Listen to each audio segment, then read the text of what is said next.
Hi everyone, my name is Kaustubh Kale. So there is one book that I will recommend to all of you. It's called as Do Epic Shit by Ankur Warikoo. It's an absolutely fabulous book. It has a section on money. So it talks about what things we can learn about money, investing, wealth creation, and finance. So I'd like this video to be about the key takeaways from this book about money. So firstly, who is Ankur Warikoo? Ankur Warikoo is currently an entrepreneur, content creator, and a mentor to many startup founders. He was earlier the startup founder for Nearby.com and also its CEO. Before that, he was the head of India's Groupon business, which he founded and then led as a CEO. So now coming to the main portion, we'll talk about the learnings from his book about money and wealth. I'll read it in the form the way he has written so that the message is passed on clearly. If there is something that I have to add, I will explain that to you as well. So the first thing he talks about is money buys freedom. Freedom is a privilege, and this freedom helps you to make wiser choices. The next he talks about is mistakes that he made about money. So when he grew up, he had a difficult childhood in terms of his family had a difficult childhood with respect to money, which is why he grew up hating money. He thought it was the cause for all his problems. What he didn't realize was that his desire to dismiss money led to disrespect it. So the point is, don't hate money because this way you're disrespecting money. The next thing he talks about is he took loans to buy real estate. His next mistake, assuming the price appreciation would take off the interest that he is paying, he didn't take into account taxes and inflation. That's where the problem happened. The next mistake is a continuation. I invested in illiquid asset, startups, real estate, and rarely invested in liquid assets like stocks and gold. So when tough times happened, he had a lot of paper wealth, okay, but he didn't have liquid wealth or cash. The next mistake he talks about is he overestimated his future. So he maxed his credit cards and he accumulated more debt. So the point here is your needs are generally bare minimum, and we generally recommend you that the biggest asset that you can have is a debt-free status. So try and use credit cards wherever just you require, minimal thing, and try and avoid loans wherever possible. The next mistake he talks about is I invested in stocks when the markets went high in the hope of making fast money. I sold in panic when the market tanked so that I didn't lose money. It should have been the exact opposite. The next is whenever I was in need of money, I broke my mutual funds to generate cash. I basically broke compounding. I persisted with it during the slow growth period. And just when the compounded growth was about to take off, I clipped its wings. So the point is stay invested, remain invested, keep investing, and don't break or don't disrupt compounding. He again talks about his hate for money. He says, because I hated money, I never respected it. And I realized that money didn't respect me either. While I knew how to make it, I never understood how to preserve it, how to grow it. Now, the key points that he highlights in his book is inflation is a thing, a real thing. Money loses value over time. Always include that in your return calculation. Compounding rests on a very important element, time. You need to witness compounding in action. Give it time, a lot of time.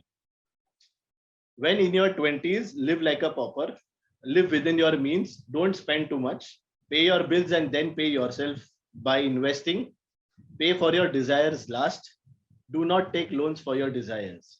Take loans only for those things that appreciate in value. Education, for example, maybe a house, but just buy one house. Yes, buy one house.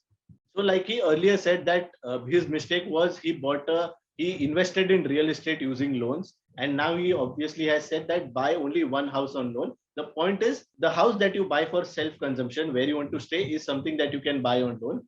Uske baad, if you buy a house using loan, it's a financial disaster. You ask any financial advisor, he will not recommend you to invest in real estate using loan. Basically, using leverage to invest is a recipe for disaster. The next important point he makes is allow compounding to happen. It takes times, it takes decades. For the longest time, it will seem nothing is happening, but it is happening. Again, to reiterate, what he says is the biggest thing that I have learned about money is that it buys you freedom, and freedom is a privilege. For the longest time, I denied this freedom to myself.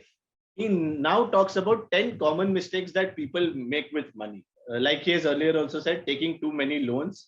Loans tie us down. They increase our burn rate. They make us risk averse.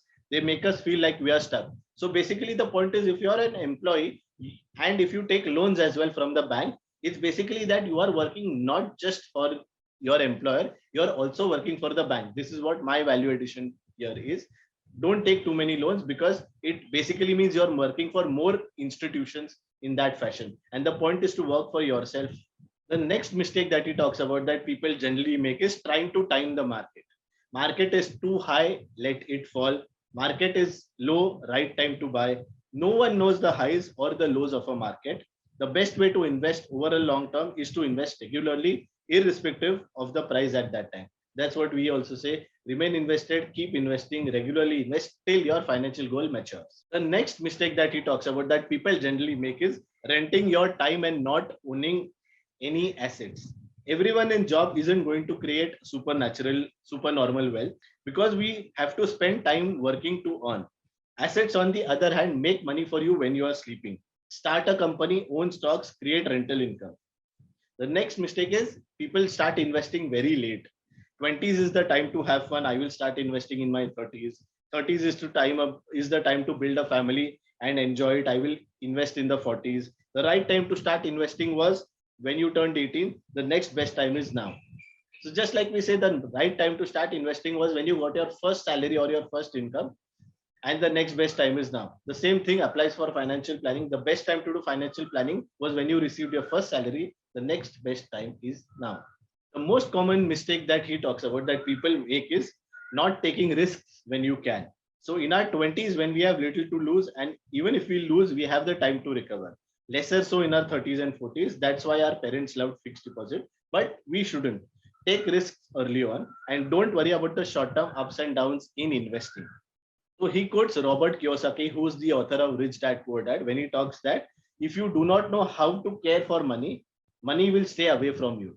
Now, in this wonderful section of money, he has a subsection called as what are the couple of lies that were told to him, rather the 10 lies that were told about money to him. I've picked up a few, which I found very, very interesting.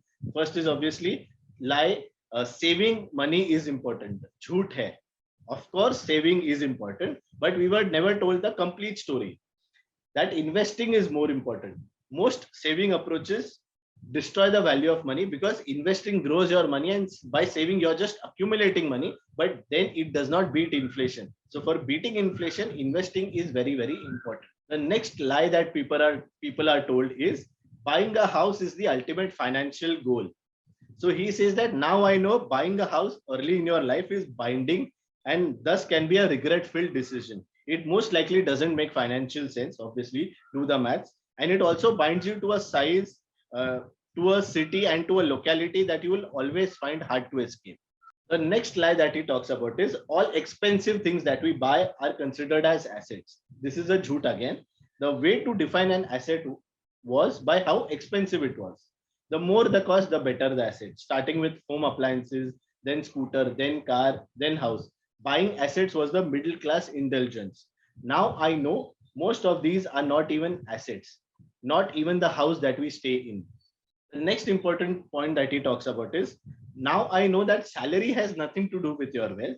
It is not how much you earn in a job that determines your net worth. It is how much you do, how much do you own of what makes money for you even when you are sleeping. So basically, it's not how much you earn, it's how much you save and invest, and for how long you invest that determines your financial freedom and how wealthy you will eventually be. The next thing that he talks about to end it is growing up, dreaming of earning a lot of money was taboo, investing money was never discussed, and spending money was always considered a socially desirable action, which is not always the case. So my recommendation to all people always is learn about how money works, learn about how wealth creation happens, discuss money within your family, because money is not a taboo. Money is something which is required, because like we always say, money buys freedom, which is a privilege and which is absolutely priceless. Thank you so much, everyone.